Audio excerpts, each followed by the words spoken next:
আজকে আমি তোমাদেরকে উত্তোলন সংক্রান্ত যত জাবেদা আছে এটা তোমাকে দেখাই দেব যে আমরা উত্তোলন সংক্রান্ত লেনদেনে কিভাবে ডেবিট ক্রেডিট নির্ণয় করব। দেখো আমাদের প্রথমে আছে ব্যাংক হতে উত্তোলন, অথবা আমাদের প্রশ্নে বলতে পারে অফিস বা কারবারের জন্য ব্যাংক হতে উত্তোলন। তাহলে আমরা সেই ক্ষেত্রে জাবেদা হবে নগদান হিসাব ডেবিট আর ব্যাংক হিসাব ক্রেডিট। আবার সেম ভাবে নিজ বা ব্যক্তিগত প্রয়োজনে ব্যাংক হতে উত্তোলন, তাহলে উত্তোলন হিসাব ডেবিট, ব্যাংক হিসাব ক্রেডিট। তোমরা জাস্ট মনে রাখবা অফিসের জন্য উঠাইলে নগদান ডেবিট, ব্যাংক ক্রেডিট, নিজের জন্য উঠাইলে উত্তোলন ডেবিট, ব্যাংক ক্রেডিট। ব্যাংক থেকে উত্তোলন করলে ব্যাংক সবসময় হবে ক্রেডিট।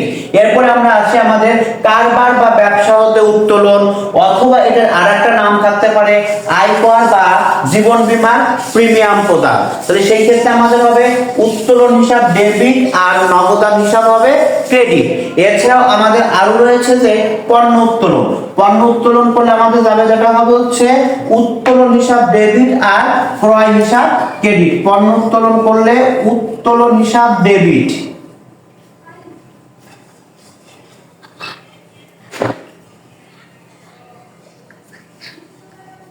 উত্তোলন হিসাব ডেবিট আর হচ্ছে ক্রয় হিসাব হবে ক্রেডিট। তাহলে এই ছিল হচ্ছে আমার উত্তোলন সংক্রান্ত ডেবিট ক্রেডিটের নিয়ম।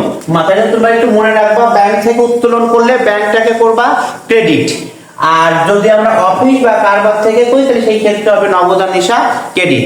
একটু তোমরা মনোযোগ সহকারে এটা যদি দেখো, উত্তোলন সংক্রান্ত ডেবিট ক্রেডিট তোমাদের জন্য আশা করি একেবারে পানির মতো হয়ে যাবে।